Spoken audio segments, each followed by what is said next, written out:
afternoon. I'm Wallace Allen. This is Empire Talks Back. Today's program will demonstrate that you don't have to be young to be a young visionary. I'll introduce Mr. Terrance Stone to you right after this break.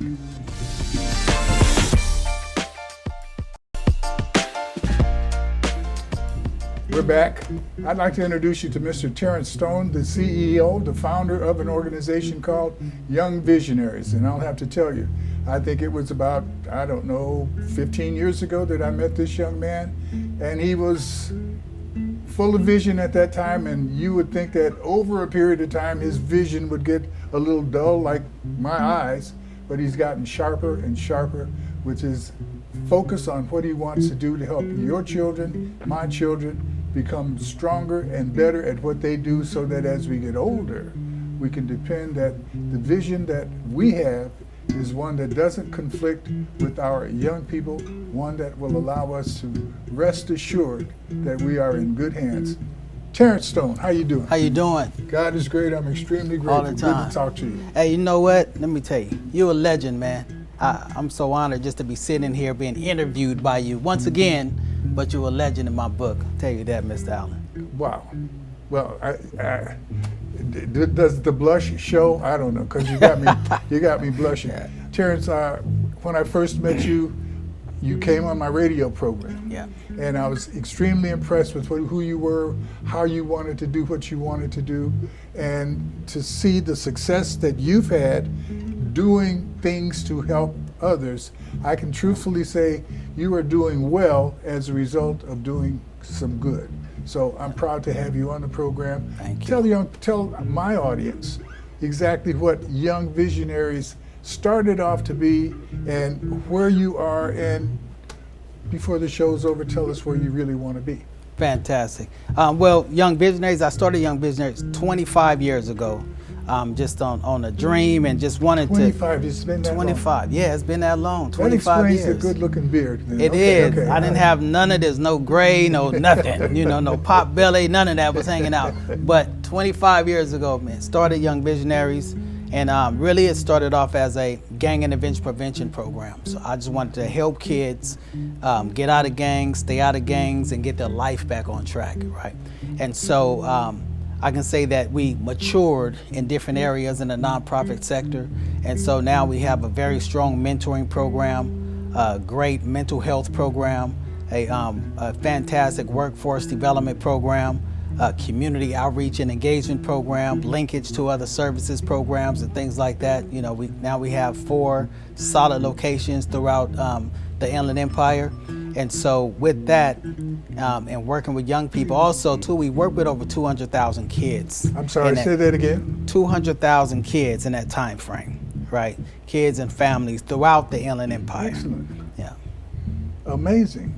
That's, I guess we could talk about you running for election, because after you help 200,000 kids, you could feel comfortable running for election, but that's another story for another time. What you are doing now, affecting this number of young people, name those programs again, and let's talk about, I guess, the program that is, I can't say your favorite program, but as I look at your videos, I see you handing out backpacks, I see you feeding young people, I see that you have after-school programs for them. Yeah. Well, what is the chief focus of the organization at this point? I think one is we focus on everything, because our programs are great. We have a strong mental health program, right? And what does that consist of? Mental health. So we have a contract through San Bernardino County Department of Behavioral Health. We've been on this contract since 2013, and the contract is to work specifically with African American kids and families, right? So it's we have a therapist, Beauregard Therapy, on board, but we also do work with them so that they can understand what is mental health. Because historically, black folks, we don't really like to see therapists and things like that, sometimes even a doctor. But if we can understand what is mental health, right, at a young age, and it can be something as simple as depression, right, anxiety, things like that, and teach them to get help. The bellyache that says, I don't want to go to school. Yeah, that. Different things like that. So, but I love that program. We call it the SMART program. successfully motivating African Americans through resiliency training, right? And that's that program. And then so we also have our well, my favorite program really is our Violence and Intervention Prevention Program, VIP.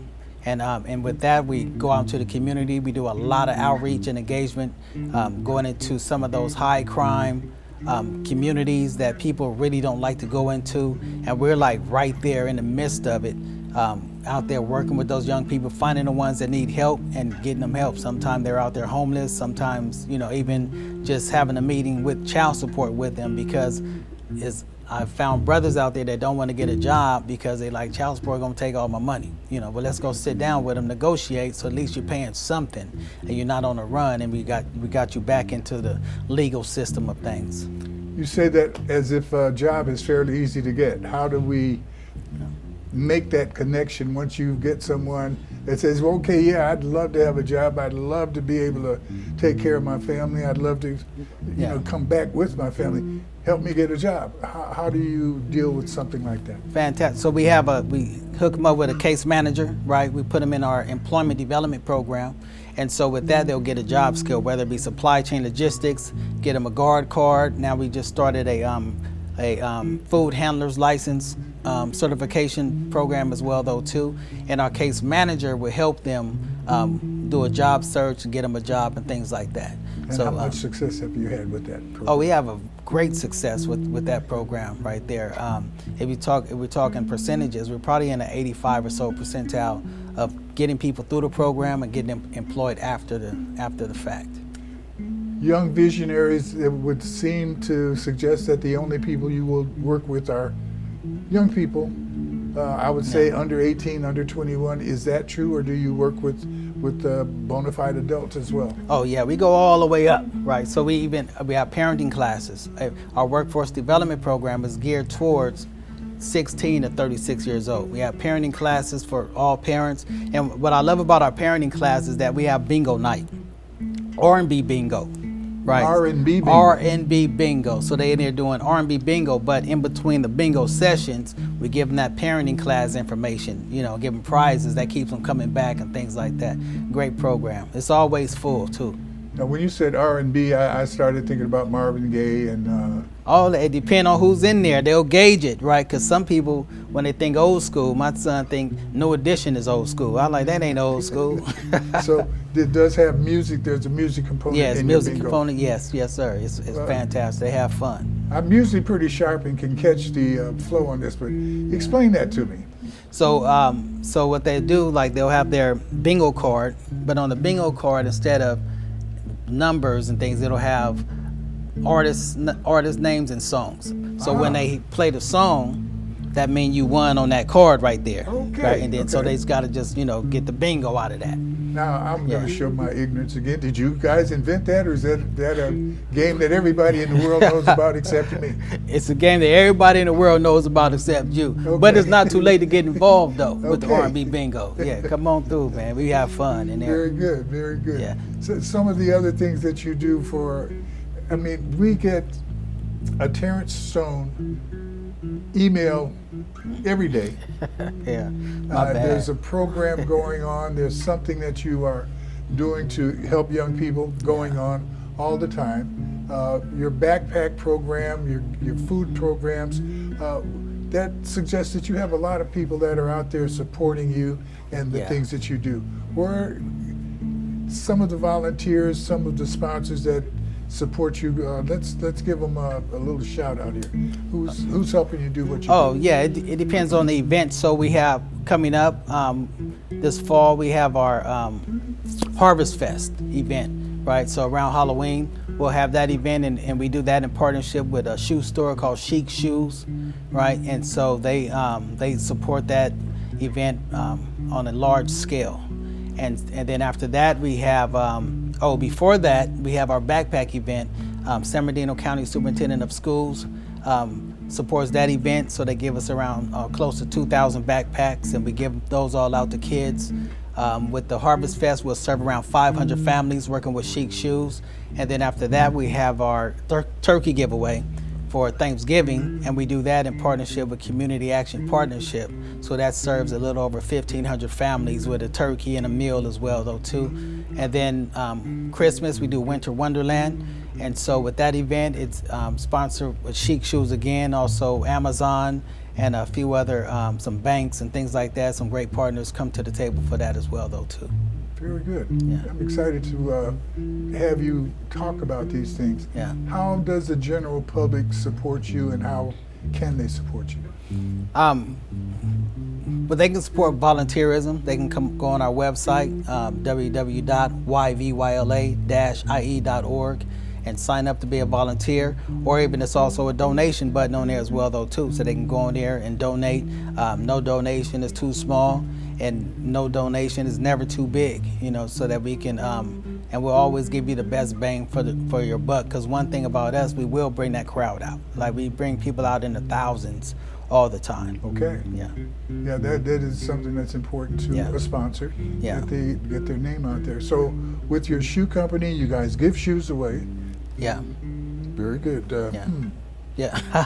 You know, I remember the one of the events they gave out, like, they had Crocs, you know, and I didn't know, I don't wear Crocs. I didn't know that was that popular. But the parents and everybody was trying to get in line. And then the next time they gave out Pumas and Nikes and Adidas. And also Adidas, speaking of them, they sponsor, we have snow out there. So they sponsor the snow, so the kids can go right downtown San Bernardino, make snowballs, play in the snow, ride on the sleds and things like that. Part They do of your that Winter every Wonderland year. The program? Winter Wonderland, yeah, it's a great event. Yeah. Very good. So what is the next thing that you have coming up that we could support or bring our young people to? And how do you actually accumulate the kids for these activities? Well, the next event will be the Harvest Fest. I think it's around maybe October 18th or so. Okay. And our social media following, they can follow us on that. Or we send out Eventbrite notices as well, though, too. So we have all the events, they sign up so we can kind of gauge the audience, how many people will be there.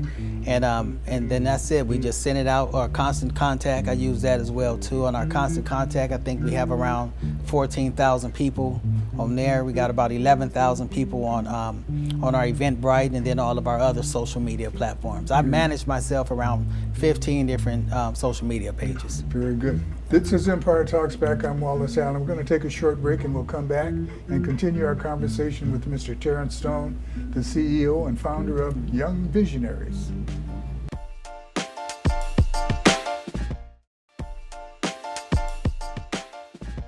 We're back. I'm Wallace Allen, and we are talking to Mr. Terrance Stone. Terrance. Hey. You have a large organization, 4 locations. 4 locations. Where are those locations? Awesome. We have 2 locations in the city of San Bernardino. One of those locations is our medical billing office. We started a medical billing program as well. And then Medical billing? Medical billing. So with our some of our outreach engagements, we're able to bill some of those actually to Medi-Cal now. So then we just made a whole office just for that. So that is an income generating situation for you, as well as a job creation. Yes. How many employees do you have there? Right now for that is just starting. We have 5. 5. And Yeah. what are you looking forward to as you grow? As we grow in that, we want to see how far we can take that, because we work with literally thousands and thousands of people, low income. Most of them have some type of income subsidy, subsidize their income. And so hopefully we can build some of those people to Medi-Cal and things like that. So there is an entrepreneurial arm of your organization. Yeah. Very good. Yeah. That's one of the buildings. That's one. And then also downtown San Bernardino, we have our Community Resource Center. We just opened that up maybe about 5 years ago.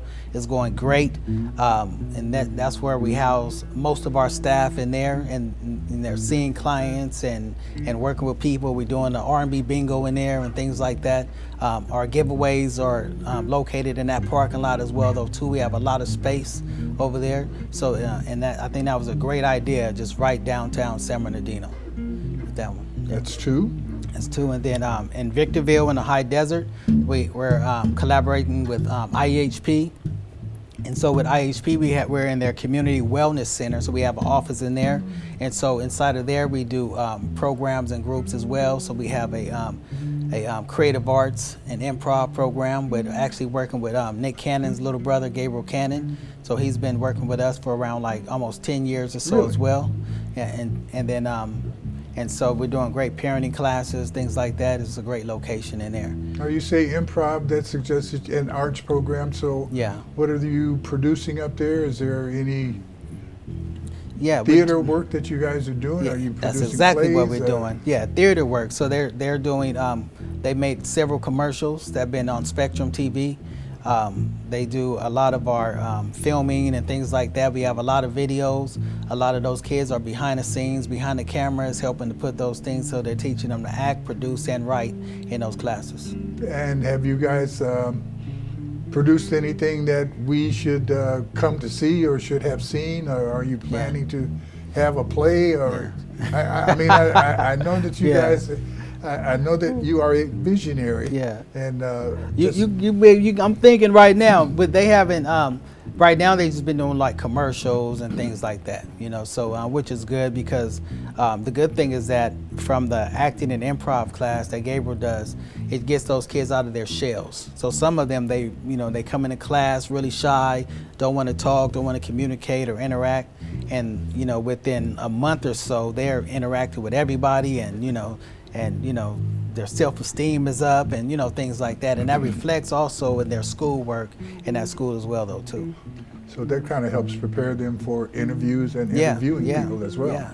Yeah, they learn to articulate. Those kids articulate better than me, basically, Well, and so which is great. That's hard to believe, and I'll probably ask you to prove it by bringing some of them out next time. I could. I'd look forward to that. And your fourth site? We have another office on Civic, also in Victorville as well, though, too. So that's just an office where my staff can go and do that paperwork and data, because the paperwork and data, as far as a nonprofit, as far as our nonprofit is concerned, is 100% important. So we're always tracking data and things like that.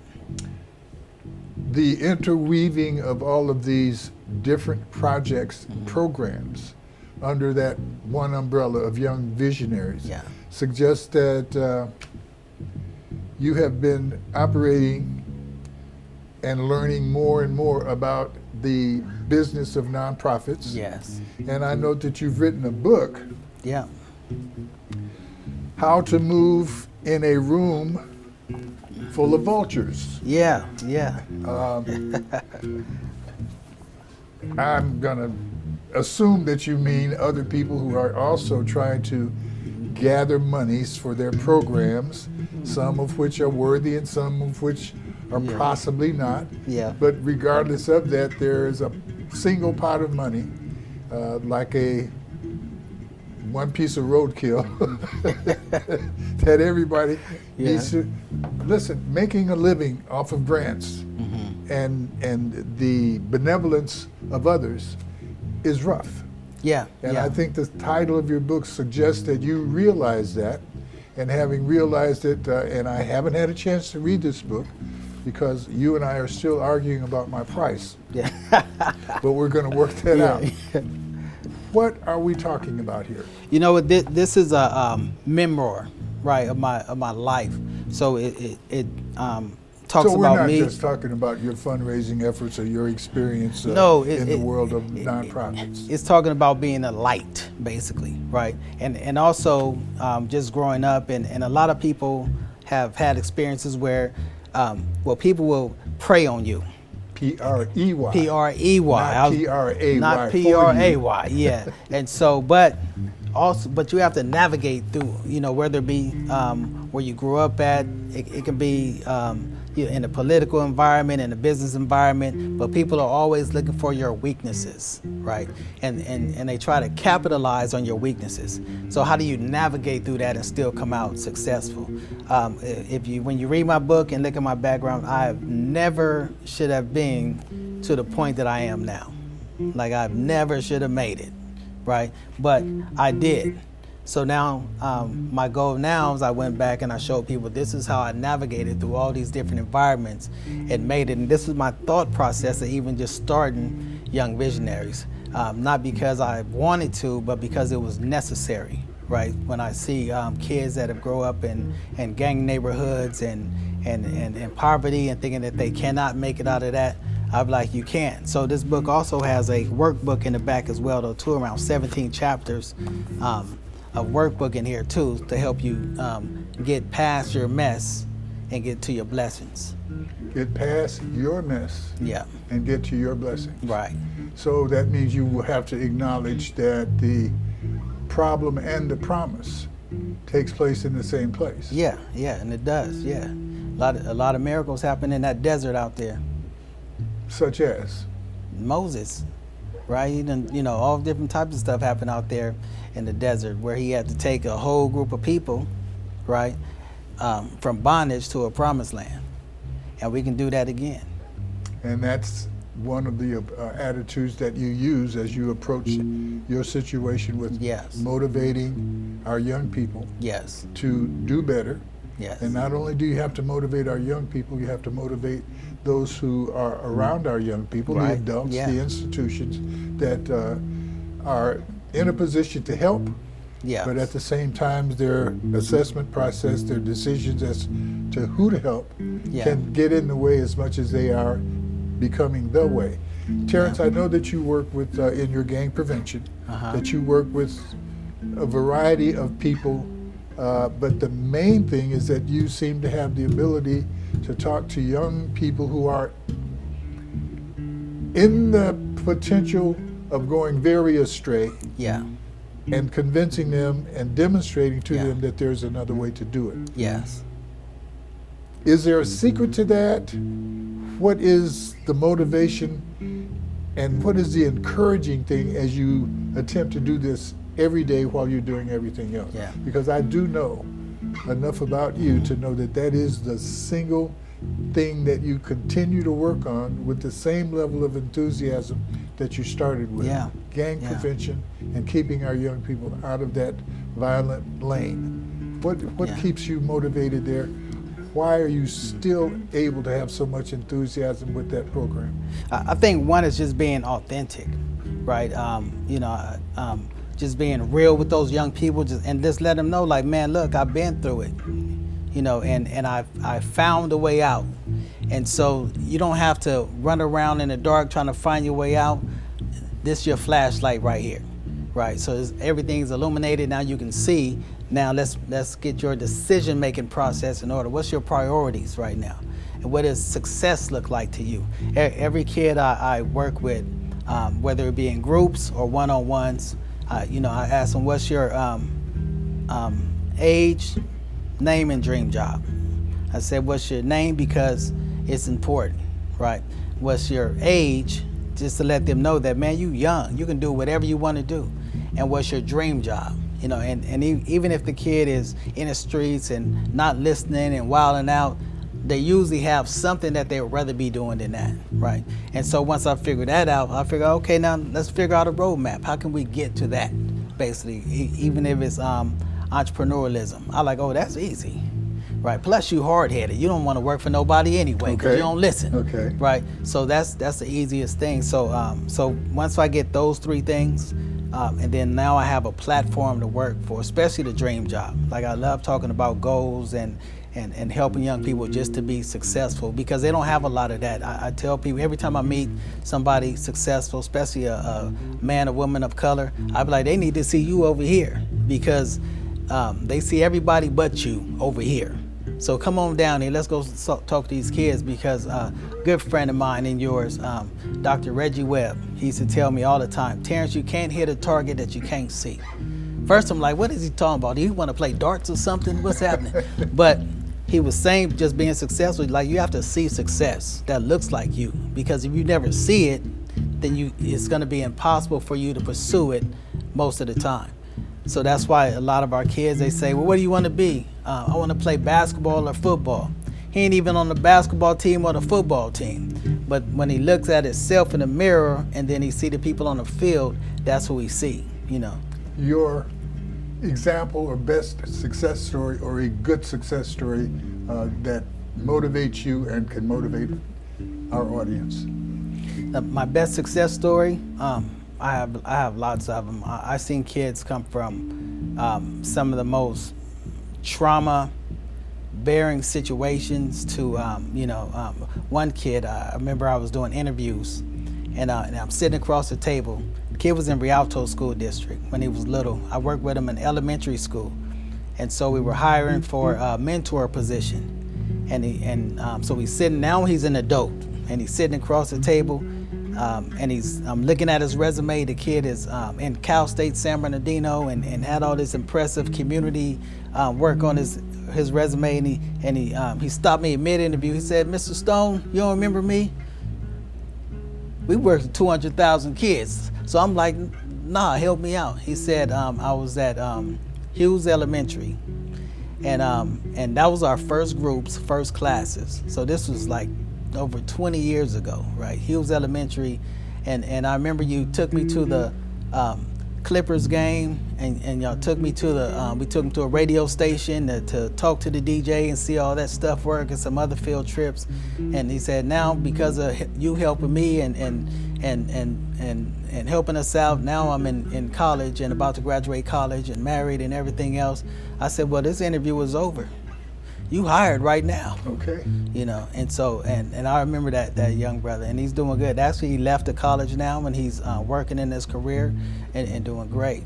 That's a perfect lesson, because what you've said is that to all of us, we will see ourselves coming back to ourselves at some point. Yeah. And if you've done some good, you'll be glad to see yourself. Yeah. If you have not, you may fear who you are, understanding who you've been. Yeah. And I'm very encouraged to know that who you are is someone that you can be proud of, someone that I'm very proud of, very proud to know you. Appreciate and folks, you can be very proud to know that there's a young man like this growing up in your midst, working with our children, helping them move toward a brighter future that will affect you and me. God bless you for your time, and thank you. We'll see you next time.